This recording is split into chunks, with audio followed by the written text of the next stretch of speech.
All right, let's get right into it. For more than 2,000 years, there's been this fundamental conflict at the heart of Western thought, and it was started by one of its greatest minds. But here's the crazy part. It was a war he declared on his own craft.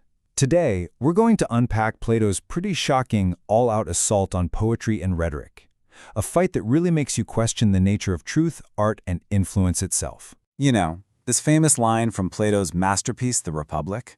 It's not just some throwaway comment. He's setting the stage for a massive, high-stakes battle between two totally different ways of seeing the world. You've got philosophy on one side, demanding reason, logic, and cold, hard truth.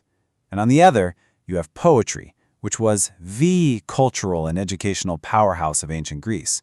For Plato, this was nothing less than a battle for the soul of society. And this is the central puzzle that makes this whole thing so compelling. I mean, Plato's dialogues are works of art. They're full of incredible drama, memorable characters, and powerful imagery. So why on earth would he turn against the very tools he was a master of? What drove him to put art itself on trial? Well, let's find out. Okay, so Plato's first major target was poetry. And you have to understand, in his day, poetry wasn't just some light entertainment. Guys like Homer, they were seen as the great teachers of Greece. They were the source of knowledge for everything, from morality to military strategy. So when Plato decided to take on Homer, he was really taking on the entire foundation of his culture. So Plato's first big charge boils down to this. Poets are just masters of appearances, not actual substance. In his dialogue, The Ion, Socrates basically corners a rhapsode. Think of him as a professional performer of poetry.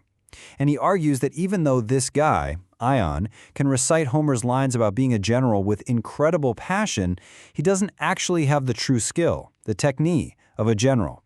He knows how to sound like he knows what he's talking about, but he has zero real expertise. For Plato, this was a huge, huge problem. Now, to really get why this lack of knowledge was so critical to his argument, we need to wrap our heads around one key concept: mimesis. That's just a fancy word for imitation. See, Plato believed that the physical world we all see and touch, it's already just a shadow, a copy of a higher, perfect reality, what he called the world of the forms. So an artist, in his view, isn't even copying reality. They're making a copy of a copy. He breaks this down with his famous three beds analogy. It goes like this. First, you have the form of a bed, the perfect, true idea of what a bed is. Second, a carpenter comes along and builds a physical bed, which is just an imitation of that perfect form. And then third, way down the line, an artist paints a picture of that carpenter's bed. The artist's work, then, is an imitation of an imitation. It's a phantom, 3 whole steps removed from the truth. Okay, so if Plato's first charge was about knowledge, his second one was, well, a whole lot more serious. This one was about our character. He argued that poetry isn't just misleading, it's psychologically damaging. He believed it actively harms our souls by appealing to the lowest, most emotional and irrational parts of who we are. And what's really fascinating here is how specific he gets. Plato says that when we watch a tragedy and see a hero weeping on stage, we get a thrill out of it. We let ourselves get swept away by the emotion. And his fear was that by feeding that emotional part of our soul, even in a theater, we weaken the control of reason in our actual lives. He even says that the best of us fall for it, and that this emotional indulgence literally maims our ability to think clearly. This whole critique just keeps building, because poetry wasn't his only target. Plato saw a close cousin in rhetoric, the art of persuasive speaking. He actually thought poetry was just a type of rhetoric for the masses, and he saw them both as these incredibly powerful tools of persuasion that just did not care about the truth. In his dialogue Gorgias, Socrates really goes on the offensive. He argues that rhetoric isn't a true art or skill, a techne, at all. It's just a knack, something you pick up from experience. Its goal isn't to figure out what's right or good, it's just about making an audience feel good and persuading them. It's basically a form of flattery. And to really hammer this point home, Socrates uses this brilliant analogy. He compares rhetoric to cookery. Cookery is a knack that's all about pleasing your taste buds, right? But medicine is a true art that aims for the actual health of your body. In the exact same way, rhetoric is a knack designed to persuade a crowd, while philosophy is the true art that aims for the health of the soul, which for Plato is justice. This all leads to a pretty scary conclusion. A master rhetorician can actually be more persuasive in front of a crowd than a real expert. How? Because they've perfected the art of creating belief, which is totally separate from knowledge.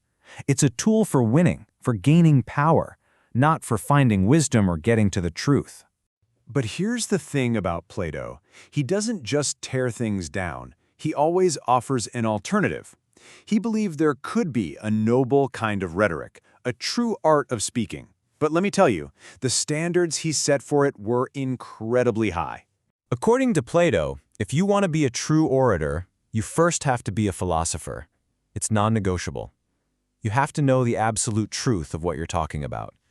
You need to understand all the different types of human souls and know exactly which arguments will work on each one. And your only goal must be to genuinely make your listener better, to guide their soul towards virtue.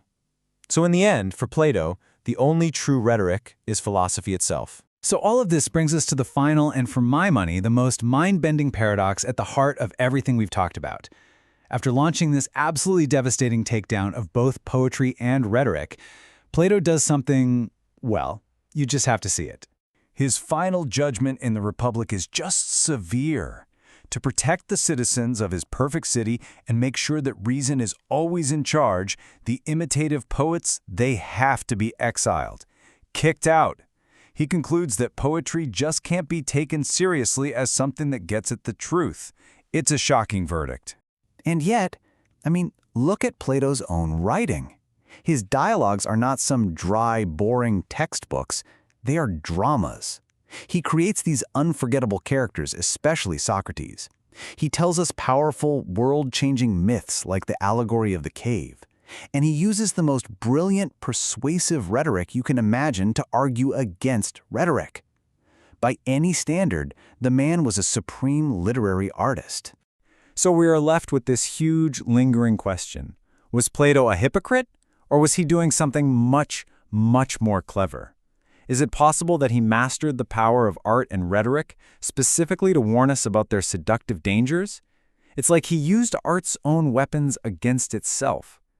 The ancient quarrel between philosophy and poetry is never really over, because Plato himself is the perfect embodiment of that very conflict.